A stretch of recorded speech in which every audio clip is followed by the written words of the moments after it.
Bonjour à tous, aujourd'hui j'ai l'immense plaisir de vous proposer cette 69e clé qui s'intitule « Une nouvelle ère, un nouveau paradigme, la transition » ou bien troisième, quatrième et cinquième dimension. Alors, c'est un titre assez large, générique, pourquoi? Pour toucher différentes sensibilités. On va passer pas mal de temps en fait, en 4 vidéos. Pourquoi? Tout simplement parce que ça constitue à mon sens un pilier de l'éveil. Et par ailleurs, surtout aussi pour le rendre plus accessible, c'est-à-dire sortir uniquement du conceptuel pour l'intégrer vraiment dans une vie pratique, opérationnelle éventuelle, et puis de voir un petit peu les paliers, d'essayer de revenir aussi sur pas mal de basiques, c'est-à-dire de ce qui se dit, ce qui se fait, etc. Mais pas que en fait, aller un peu plus loin, et surtout j'insiste de manière quelque part terre à terre aussi, et pragmatique, c'est-à-dire même que sociologique, organisationnel, etc., etc. On entend énormément de choses à boire et à manger sur ce sujet. Alors, c'est évident que c'est un peu comme tout, vous avez sur Internet, vous avez toujours à boire et à manger. Donc, mais disons que là, l'idée va vraiment être d'aller un peu plus en profondeur. D'où cette notion de passer du temps. Alors, je vais vous un petit peu tramer justement le plan en quelque sorte. La première vidéo, on va passer pas mal de temps en effet sur la compréhension pratique de ces différentes, cette accession à une nouvelle ère qui ne va pas surgir d'un coup de baguette magique, mais plutôt sous forme d'une transition individuelle et collective, et donc un petit peu de comprendre à travers des analogies, des parallèles, des métaphores, un petit peu ces différences entre la troisième, quatrième et cinquième dimension. Et de là, en fait, je vais vous présenter aujourd'hui 20 piliers. Alors, c'est sur un schéma volontairement binaire, c'est-à-dire dualiste, qui s'apparente au futur ancien vieux monde et qui n'est pas de l'ordre de... c'est une manière analytique de notre monde actuel, de notre civilisation, quelle qu'elle soit, et de par le monde occidental et autres.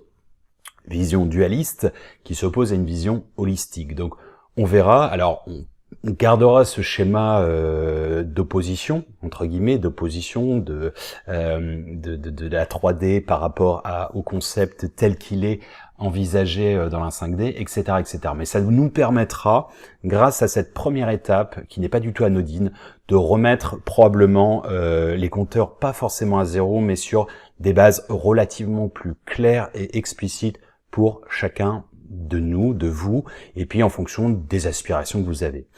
Il n'y a pas de vent favorable pour ceux qui ne savent pas où ils vont. Si on n'arrive pas à définir des concepts, si on n'arrive pas à les visualiser, c'est extrêmement difficile d'y accéder. D'accord ? Par ailleurs, il y a aussi énormément en fait d'explications avec différentes manières pour justement que ce soit le plus accessible possible, et ensuite que ce soit intégrable dans une vie quotidienne en quelque sorte. Alors, ça va être la première vidéo. La deuxième, ça va être plus, je vais vous présenter concrètement la Cité d'Or, c'est-à-dire la Cité d'Or, une communauté solidaire dans la cinquième dimension, en quelque sorte, dans une nouvelle ère, dans un nouveau paradigme, et donc un petit peu une société, l'organisation sociale et sociétale en général, à savoir notamment en faisant des parallèles avec les ministères actuels français au nombre de 24, et donc de montrer que la plupart ont disparu, d'autres sont perçus différemment, etc., etc.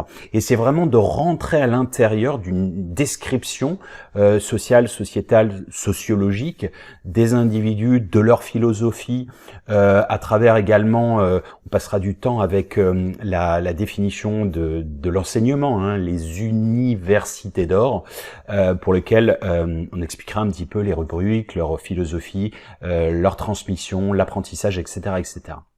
Alors, je l'ai pas précisé, mais en préambule, je vais me référer pas mal à un ouvrage, j'insiste, ce n'est pas de la promo, c'est de la divulgation, mes ouvrages sont tous gratuits, d'accord ?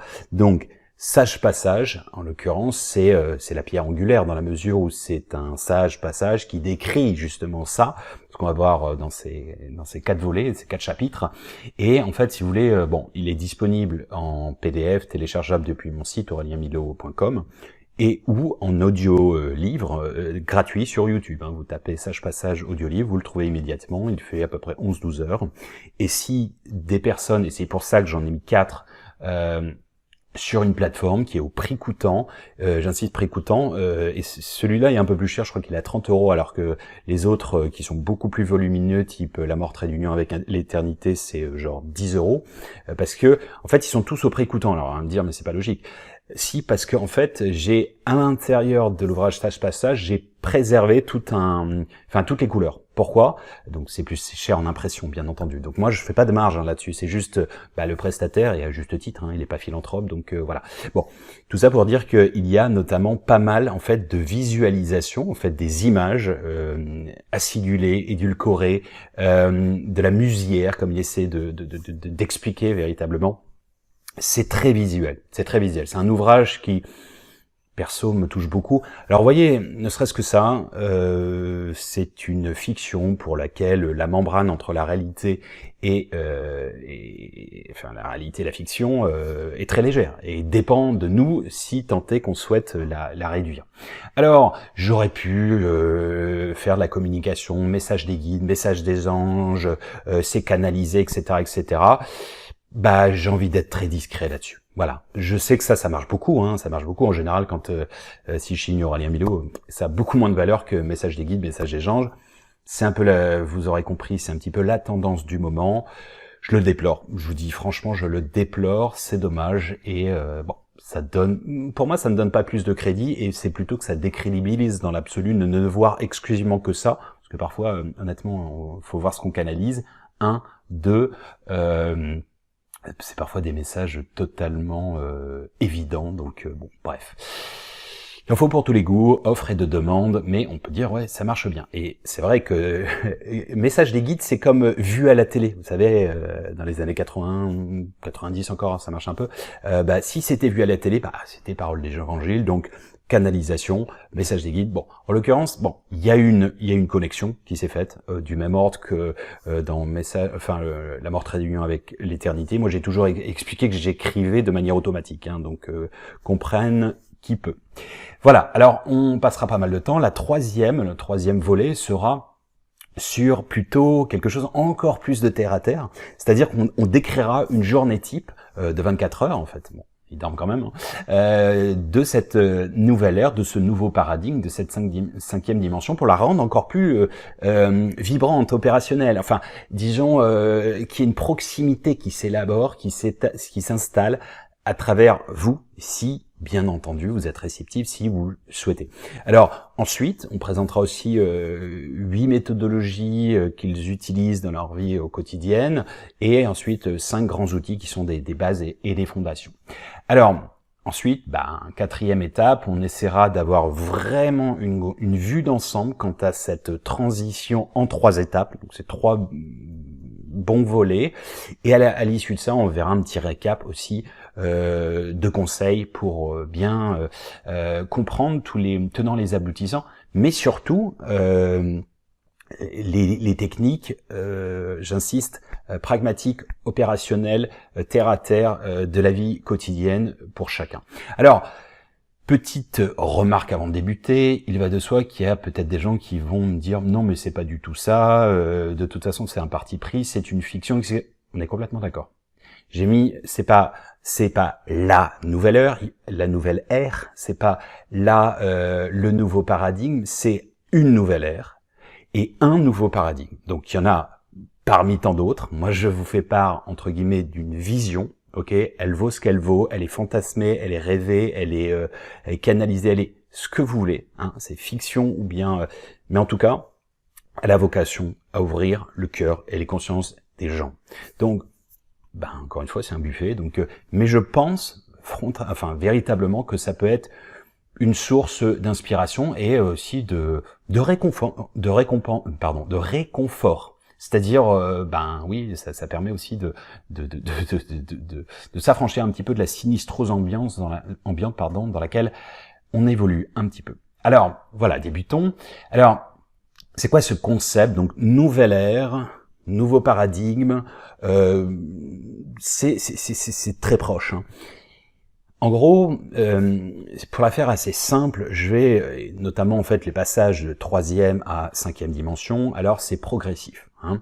Je vais expliquer de quoi il s'agit concrètement, mais si on devait résumer, débutons par des analogies, d'accord, des métaphores qui vont permettre progressivement, par manière intuitive, que l'on palpe davantage, même si ce sont des concepts abstraits. Alors, la 3D, assez simple, c'est le monde d'aujourd'hui, hein, qui se définit normalement 3D, 3 dimensions, longueur, largeur, hauteur. Bon, ok, ça c'est mathématique, c'est très binaire. Concrètement, c'est notre monde d'aujourd'hui, en comparaison de la, la 4e dimension qui est le temps. D'accord? Le temps en physique, c'est la 4e dimension. D'accord? C'est l'évolution. Ok? D'où la notion de transition. La transition, c'est la 4D. Et la 5D serait l'aboutissement, mais qui n'est pas figé. Il est évolutif, et au-delà de la 5e, et la 6e, 7e, etc., etc. De manière toujours, comme l'éveil, hein, il n'y a pas de diplôme et d'arrivée finale, etc. C'est le même principe. Donc ça, vraiment, c'est pour la faire, c'est un monde, enfin la 5D, pour la décrire, c'est un monde éthéré. C'est-à-dire qu'il n'est pas aussi tangible et palpable, hein, tel qu'on peut, pour nous, humains, etc., qui aiment la densité, etc. Ce sont des fréquences élevées, ça ne veut pas dire, c'est du même ordre que les ondes radar, les ondes Wi-Fi, les ondes FM, vous ne les voyez pas. C'est le même principe. Donc d'ailleurs, ça va faire partie, entre guillemets, des explications et des métaphores. Hein. Alors, continuons, j'ai deux métaphores là-dessus, deux allégories. La 3D, en quelque sorte, moi je le compare au stade d'enfant. C'est-à-dire un enfant un petit peu capricieux, un petit peu matérialiste, qui ne prend pas forcément soin de ses jouets, qui est dans un instant présent de je veux. Après moi le déluge en quelque sorte. Hein. C'est un petit peu, pas forcément que capricieux, mais un peu insouciant, on va dire. C'est du consumérisme à outrance, etc., etc. La 4D, qui est la transition, j'insiste bien, c'est une prise de conscience. On verra, on va expliquer que c'est surtout lié à une prise de conscience et des vibrations, hein, des vibrations, des fréquences différentes. Mais disons que pour continuer à profiler cette métaphore, en fait, ce serait plutôt l'adolescence. Hein. Donc il y a une étape évolutive de maturité en quelque sorte. On n'est plus enfant, on est ado. Ado, en général, il y a une remise en question de la vie. On devient un peu rebelle, hein. Donc c'est un peu, on en voit un petit peu tout balader, les considérations éducatives des parents, la société, etc. Fuck le système un petit peu, hein, vous comprenez l'histoire. Donc là, l'idée, c'est de passer entre guillemets à quelque chose de différent, pas contester pour contester, mais plutôt pour contester pour voir si ça fait sens. C'est plutôt ça l'idée. Donc c'est un questionnement global des institutions, de la dimension sociétale, économico-financière, de la nature, etc., etc. Et à l'échelle collective et individuelle. Donc ça, on va dire que c'est l'état d'adolescent qui remet en question.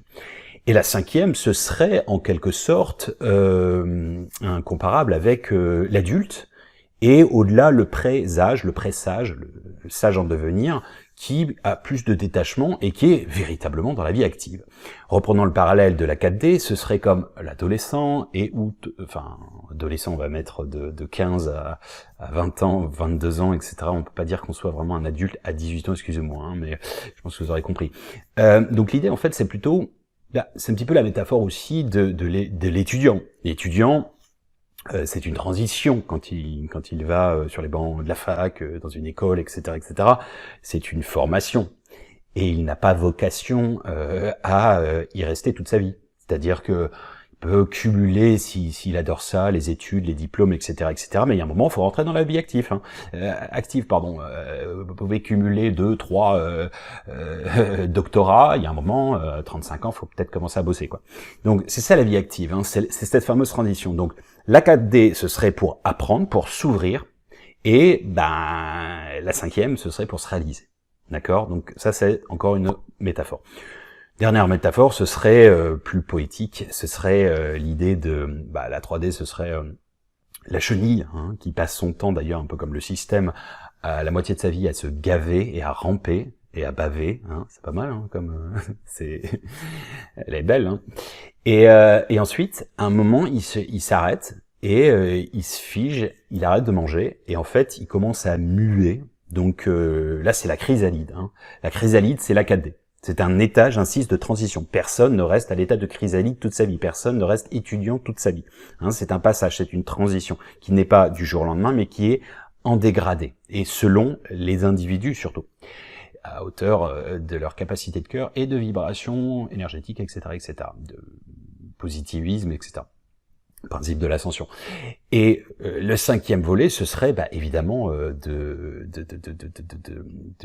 chenille à chrysalide. Il passe sur un schéma avec beaucoup plus d'envergure, qui est le papillon, à savoir qu'il prend de la hauteur, il s'élève, il voit la vue d'ensemble, et de là, en fait, il a une perspective qui diffère totalement. C'est-à-dire qu'il n'est plus cantonné à l'espace de la Terre, il est aussi dans la dimension céleste, et avec la notion de métaphore du petit battement d'ailes de papillon qui crée une tornade en Occident, par exemple, pour dépoussiérer, mais c'est surtout aussi pour laisser, inspirer les autres, etc., en montrant une forme d'exemple. Alors, je vous disais, bien entendu, ça, ce sont véritablement des informations génériques. D'accord? Ce sont c'est pour le faire de manière accessible avec des analogies. En fait, ce qu'il faut vraiment comprendre dans cette notion de 3, 4, 5D, dimension, nouvelle ère, etc., c'est un changement de paradigme, donc d'organisation, de conscientisation, de réflexion. Hein. Changement de paradigme, un paradigme, ce sont une somme d'orchestration cérébrale, de pensée. Hein. On réfléchit de cette manière, nos approches protocolaires sont telles que nous les avons reçues et on a été enseigné, on l'a retransmis, etc., que ce soit avec nos gamins, avec les institutions, l'école et autres. Et donc, mais disons que c'est pour la faire très simple, ces passages sont liés à des niveaux de conscience, ce sont comme des ascensions, hein, de vibrations, de densité, hein, comme je vous ai déjà expliqué en anglais, matter, ça veut dire la matérialité, ça veut dire matériel, la matière, pardon, et ça veut dire aussi les problèmes. Tandis que, à l'inverse, light, ça veut dire léger, et par ailleurs, ça veut dire la lumière. Donc, c'est pas anodin dans le langage des oiseaux en anglais. Ça a vraiment ce sens-là. Donc, c'est une notion de niveau de conscience, c'est une prise de conscience, ok, où on se remet en question, et ensuite, au-delà, c'est un élargissement de conscience. Hein, j'insiste lourdement. Alors, c'est lié à l'élévation des fréquences nettoyage. C'est le même principe que la métaphore de changer le curseur de votre radio et de passer de FM et avoir de la musique à MW, middle waves, et vous avez, je sais pas, du sport, et puis LW, low waves, vous avez par exemple les informations. Donc ça, c'est ce même principe. Ensuite, deuxième remarque, c'est cette notion de cycle, c'est-à-dire la nouvelle ère, etc. En fait, beaucoup considèrent, et notamment dans pas mal de traditions, les hindous, pour ne nommer que l'ère du Kali Yuga, ce sont des cycles, hein, comme vous auriez des cycles des saisons, hein, printemps, 3 mois et ainsi de suite. Là, c'est à l'échelle de la planète, hein, pour laquelle il y aura à peu près 26 000 ans de rotation et sous-segmentant 12, les 12 arcanes entre guillemets de l'astronomie et l'astrologie, qui serait de 2150 ans. Ok, donc voilà, ça correspondrait. Après, c'est peut-être pas non plus que d'un coup d'un seul. Hein, il y a peut-être une ouverture à un moment, et puis c'est progressif. Certains ont parlé de 2012 comme l'ouverture des portails par rapport à ça.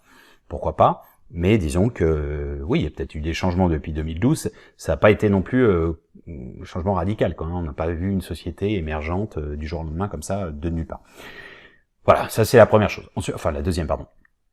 La notion très importante, c'est lucidité, hein, optimisme, pragmatisme. Lucidité, lux, en latin, ça veut dire la lumière. Hein, on est lucide, il y a un discernement qui s'opère. On prend constat et état du monde, de l'état du monde, etc., de nos vies, et on tente de mettre de l'optimisme en pratique, c'est-à-dire avec des actions correctives, si tant est que ça nous dérange. Donc, à échelle individuelle et collective. Ça, c'est extrêmement important. Aussi, il y aura une notion indéniable d'arrêter de se déresponsabiliser. C'est-à-dire, c'est toujours la faute des autres, des gouvernants, des nations, des machins. Oui, mais je peux pas, j'y arriverai pas, machin, etc. On a tous les bonnes, mauvaises raisons. D'accord? De ne rien faire, ou bien d'avoir peur, c'est encore une fois, c'est pas un jugement, c'est juste que ça ne surviendra que par l'éveil individuel et collectif. L'histoire du Messie, des galactiques, des machins, enfin des gens qui viennent faire le boulot à notre place, c'est un non-sens en spiritualité. C'est connais-toi toi-même et tu connaîtras le mystère de l'univers, les dieux. On se nettoie, on se connaît, on polie sa fameuse pierre philosophale pour l'insérer dans une bâtisse sociétale collective. C'est ça l'idée, c'est ça la métaphore. Le fait que, j'en sais rien moi, des extraterrestres ou autres, ou des anges, ou un messie, bon, a priori, si on connaît les traductions, il y en a une paire qui sont déjà venus quand même. Donc, voyons comment nous les avons reçus comme des chiens dans un jeu de quilles. Bon, oui, ils ont divulgué des messages qui n'ont pas forcément été appliqués ou compris, et où on a vu une finalité du genre on fait des statues et autres, et puis finalement on ne met pas en pratique, donc in fine peut-être aucun intérêt, quoi. À différents degrés, bien entendu. Alors oui, c'est cette idée que vous avez, je dis tout le temps, quelqu'un qui a une mauvaise hygiène de vie et autres, un étudiant un peu, très négligent, c'est une vraie porcherie chez lui. Bon, il peut avoir une femme de ménage, j'en sais rien, des amis se collectent pour lui offrir ça pour son anniversaire. Bon, très bien, elle va tout nettoyer, et puis ça va être clean, c'est bien, elle va y passer du temps, elle va mettre et puis au final, un mois plus tard, ça va être aussi dégueu. Pourquoi? Parce que s'il n'a pas changé en amont son hygiène de vie, sa manière de faire, action, réaction. Donc si on change pas nos actions, il y aura aucun résultat qui changera, quoi.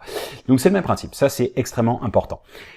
De là, dernier point, c'est cette notion d'égrégore. C'est-à-dire que plus nous allons croire à de beaux cieux, en quelque sorte, de bel air crédible, crédité par chaque individu par des hautes vibrations, et plus on va la rendre réelle. Et par ailleurs, si on continue cette sinistrose à dire monde de merde, tout va partir en sucette, il y aura des cataclysmes, il y aura des guerres et tout, on va aussi le co-créer. Donc il y a une question justement dans ce cycle et dans cette transition de choix individuel.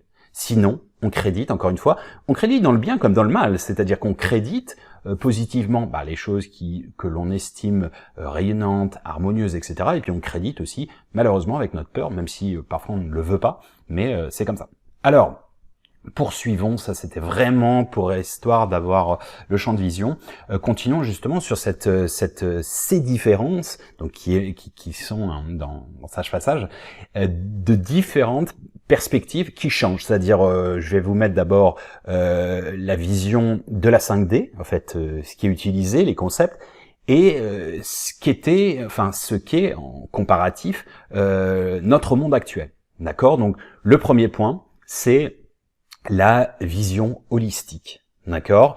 Dans la 5D, l'application de la vision holistique, c'est-à-dire vision d'ensemble, on prend tous les paramètres et on les croise, on fait de la transdisciplinarité, on essaie de voir tous les angles de vue du Rubik's Cube et des perspectives, et non pas une dualité bon, mal, méchant, etc. Même dans cette application, je vous le présente en tant que vision holistique, entre guillemets, versus face à, ou opposé à la dualité. Donc là, je suis même encore obligé de le remettre dans un schéma actuel. D'accord? Donc, c'est pour ça que je sais que le concept holistique, donc holos global, on a déjà parlé pas mal, il y a une clé spéciale, la 67 sur l'holistyle de vie, l'application de la vie holistique au quotidien, et je sais que ça parle pas beaucoup, en fait, mais c'est logique, parce que c'est quelque chose d'avant-gardiste, et puis ça fera peut-être foi dans le futur, en fonction des évolutions et autres.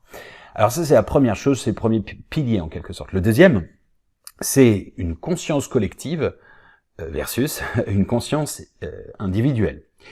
Alors, c'est le principe, en fait, je peux donner des analogies, mais c'est le principe de la tradition actuelle de Ubuntu, qui vient surtout d'Afrique du Sud, Swahili, culture Swahili autour de Botswana, etc., les autos. Et en fait, c'est quoi? C'est le bonheur n'est réel que s'il est partagé, en quelque sorte. Ils font des expériences, des scientifiques avec des gamins, ils les font courir, et le premier qui gagne, ils leur disent, vous aurez un panier de fruits. Et donc, celui qui gagne, il est content et il s'empresse de tout distribuer à ses petits copains. Et donc là, il lui pose la question, mais pourquoi tu fais ça? Et lui, il se marre, et il se dit, mais attendez, mais c'est logique, du genre, comment je peux jouir de ça? Déjà, j'en aurais trop, je vais gâcher. Comment je peux être heureux si les autres sont malheureux? Et en fait, c'est juste évident, c'est du bon sens. On va voir en fait que tout ce qu'on décrit, notamment dans l'ouvrage, il explique tout le temps.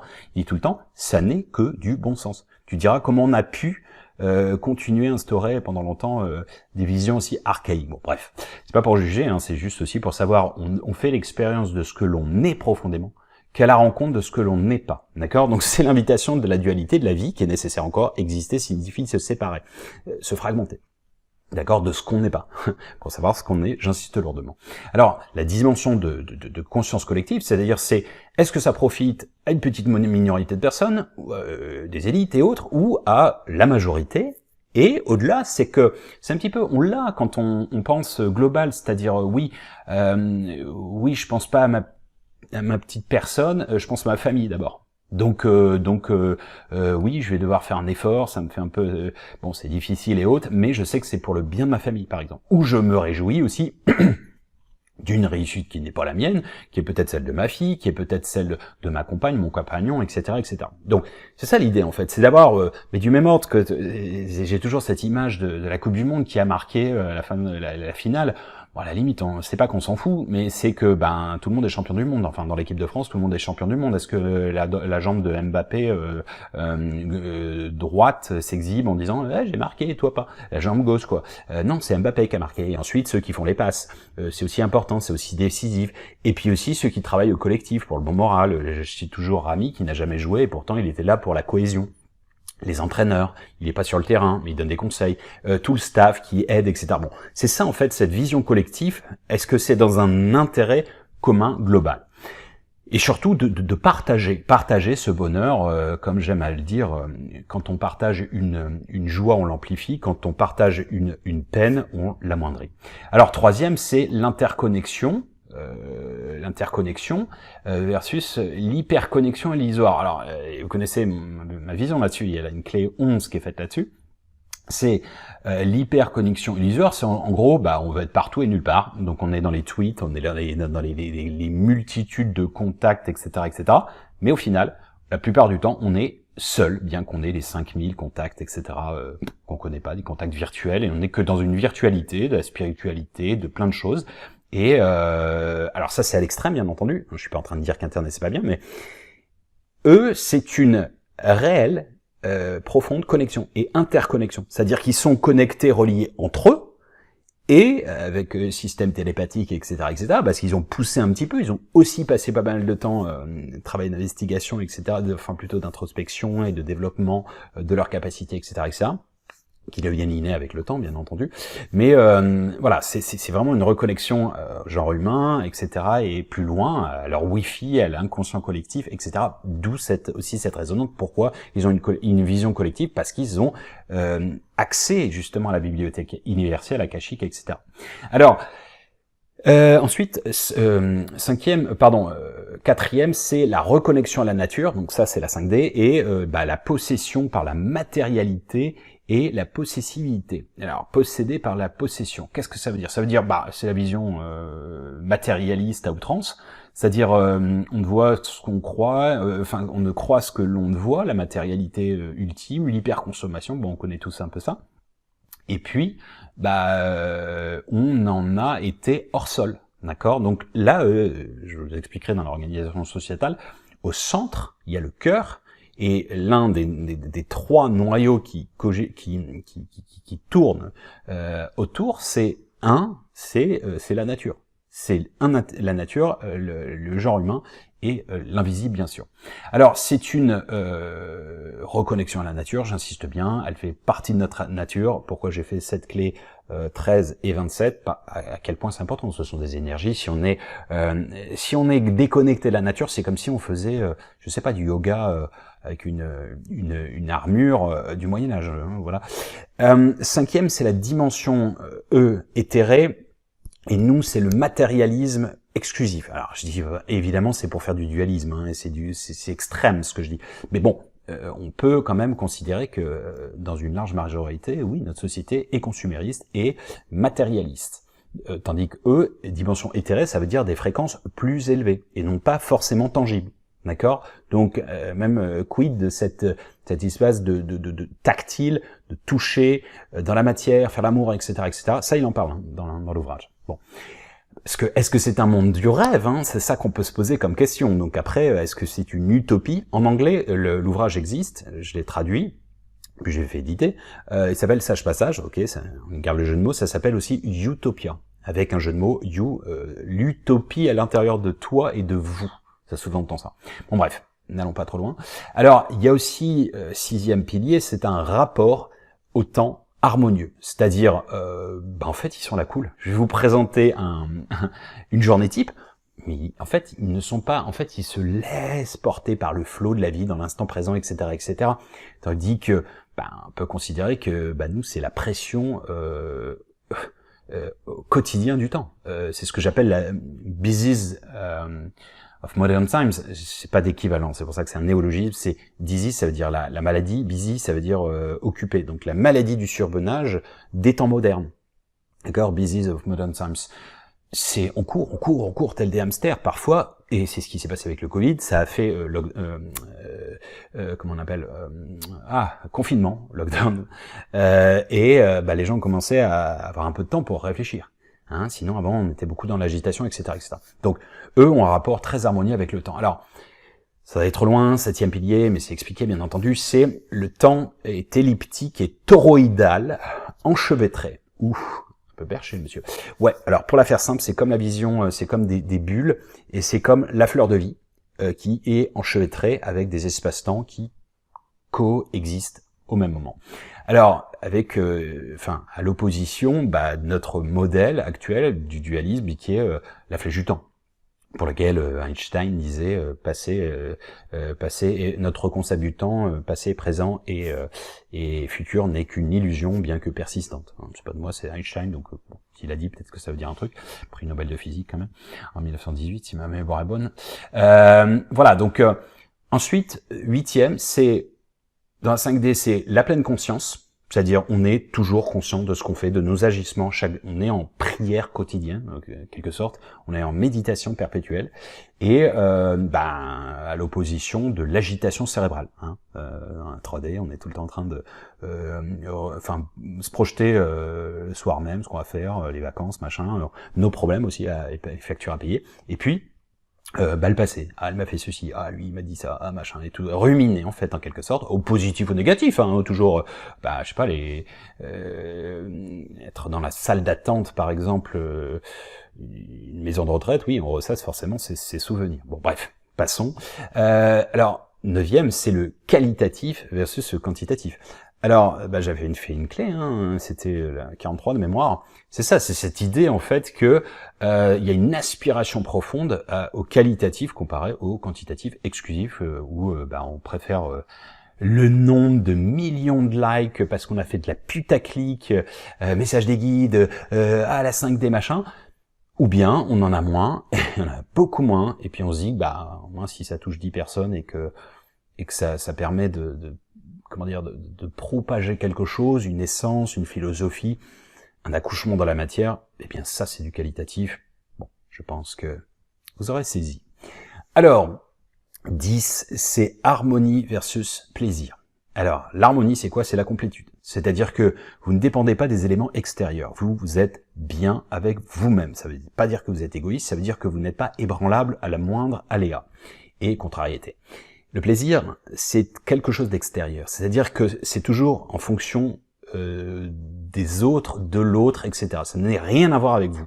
C'est-à-dire qu'en fait, c'est que des sensations et des shoots. Plus d'attention, plus d'amour, plus d'argent, plus, etc. Souvent, ça tombe très vite dans une boulimie qui n'arrive pas à accéder à la satiété, c'est-à-dire à un seuil qui vous permet, entre guillemets, de se dire oh bah je suis bien là, je suis repu, j'ai pas besoin de plus, hein. Voilà, bon, c'est un petit peu, sinon c'est la boulimie, hein. Alors ensuite, 11e, c'est la collaboration versus la compétition. Ok, notre monde est basé sur la compétition aveugle. Alors c'est stimulant hein, parfois la compétition. Moi j'ai fait de la gymnastique à haut niveau. J'avais mon homologue et copain d'ailleurs Benjamin, avec qui avait 2 ans de plus que moi. Donc en plus on n'avait pas de compétition ensemble, mais on se tirait, on se motivait pour celui qui allait un petit peu impressionner l'autre. Mais c'est pas méchant en soi, c'est plutôt positif. Je veux dire, c'est comme quand vous mettez des petits challenges quoi. Vous battez vos propres records. Bon. La compétition en soi, quand elle est pas aveugle et où les gens sont omnibulés par ça, c'est pas dramatique. C'est juste que quand ça devient une finalité et que l'on voit pour entre guillemets certains pour avoir du succès sont prêts à tout, à tuer père et mère ou à écraser les autres, etc. On le voit les petits trucs d'ego dans les grandes sociétés et autres, hein, dans toute organisation humaine. Hein, je vous dirais que ce soit l'administratif, l'éducatif et tout, il y en a partout hein, de l'ego. Donc voilà, c'est la compétition exclusive. Et l'autre, c'est la vision de collaboration. On a compris que l'autre nous permettait de représenter des mains, hein, des aptitudes supplémentaires à notre individualité, tandis que l'autre, on a peur de la menace, etc. À travers la compétition. Alors, 12, optimisme profond et versus pessimisme. Oui, je suis désolé à dire, mais en Occident, il y a une tendance à être davantage pessimiste, c'est comme ça. Donc l'optimisme, c'est voir le verre à moitié plein le petit pessimiste, c'est voir le verre à moitié vide. Et encore une fois, le bonheur n'est réel. Le bonheur ne consiste pas à avoir tout ce qu'on l'on veut, mais d'être satisfait avec ce que l'on a. Alors, 13, ils ont une transparence diplomatique versus, entre guillemets, une hypocrisie. Alors, sociale, c'est-à-dire qu'en fait, ils disent cacher les choses. En plus, ils peuvent faire des scans de pensée, donc ils peuvent rien cacher, quoi. Donc ça peut mettre mal à l'aise, mais en fait, il explique que non, il dénerve tout de suite, il s'explique, etc. Et en général, ça se passe bien grâce notamment à l'empathie. Et donc justement, par lien 14, c'est l'empathie versus le jugement. C'est-à-dire qu'en fait, ils se mettent toujours à la place des autres, dans la complexion de l'individu, pour essayer de déceler. Hein, et puis donc ils pratiquent la non-violence, la communication non-violente. Moi j'ai perçu ça, j'ai ces besoins et j'ai ces perceptions. Tu vois, t'as ça et ils essaient en fait de s'expliquer les choses calmement, posément, etc. plutôt que de rentrer dans une notion de jugement, d'idées préconçues, etc., etc. De critiques acerbes et ou non constructives. 15, c'est l'absence de comparaison. Et l'autre, c'est le prosélytisme. Hein. Prosélytisme, on l'a refait, assez simple, ça veut dire je pense quelque chose, donc j'ai vu une face du Rubik's Cube, ok, il y a 6 faces, mais j'en ai vu qu'une, et je veux l'imposer à tout le monde. Il est vert, c'est comme ça. Je l'ai vu vert, donc tout le monde doit le voir vert. D'accord, vert de rage. Voilà, donc ça c'est une perception. Ensuite, 16, eux sont dans la responsabilité.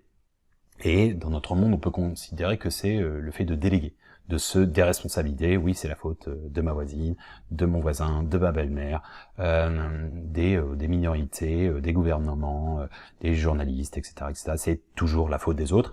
Et à cause de ça, on ne change pas en fait cette vision, ce paradigme, tout simplement. Alors, 17, c'est réfléchir le miroir versus reprocher au miroir. Qu'est-ce que ça veut dire? Ça veut dire, c'est le principe que chaque individu, nous sommes des miroirs qui, en réfléchissant, nous inspirons mutuellement. C'est-à-dire qu'en fait, dès qu'il y a une rencontre positive, négative, elle est censée nous apporter quelque chose et un enseignement sur nous, et notamment sur notre degré d'acceptabilité, de résolution des problèmes affectifs, etc. En gros, quand quelqu'un a un problème contre moi, c'est pas contre moi, c'est que lui a un problème intérieur qui n'est pas réglé en lui, et je lui rappelle ça. Si vous touchez quelqu'un qui a été un grand brûlé, juste d'une caresse comme ça, qui est censée être gentille et douce, ben il va bondir. Donc c'est le même principe. Il a l'épiderme. Donc ça c'est réfléchir le miroir. Ça veut dire de considérer que la vie est un gigantesque kaléidoscope et un miroir réfléchissant à travers les individus. Donc en référence aussi, la vérité est-elle un miroir tombé de la main de Dieu, il s'est brisé, chacun en prend un morceau et tout le monde dit que la vérité s'y se trouve. Donc là, c'est vraiment une vue d'ensemble et voilà, on sait que la vie, avec les synchronicités, nous renvoie des informations. Tandis que reprocher au miroir, je dis assez souvent, hein, ne reproche pas au miroir ta laideur, en quelque sorte. Je dis pas cache comme ça aux gens, mais l'idée c'est ça. C'est oui, il y a des gens qui n'arrivent pas à ce qu'on leur mette la face, les yeux en face des trous par rapport à ce qu'ils sont réellement, et ça les gêne parce qu'ils n'ont pas, je dis pas physiquement, hein, mais ils n'ont pas envie qu'on leur montre leur véritable ego et ou action et puis comportement, caractère, etc., etc. Alors 19 échange versus argent, c'est des échanges de bons procédés. Hein, c'est une sorte de troc, mais c'est plutôt des services, etc. rendus. On verra dans leur organisation sociétale que tout est basé sur les habilités à la base. Et puis, en fait, ça doit toujours vibrer. Ils n'ont pas du tout de place à la spéculation. Enfin, ils sont dans l'abondance parce qu'ils ont aussi réduit leurs besoins, en quelque sorte. Donc ils ont tout. Mais il n'y a plus d'argent. En fait, il n'y a plus d'argent. Il n'y a plus de spéculation, bien entendu. Pour eux, c'est un complet non-sens. Spolier la planète, les gens, etc. Pour eux, c'est impossible, quoi.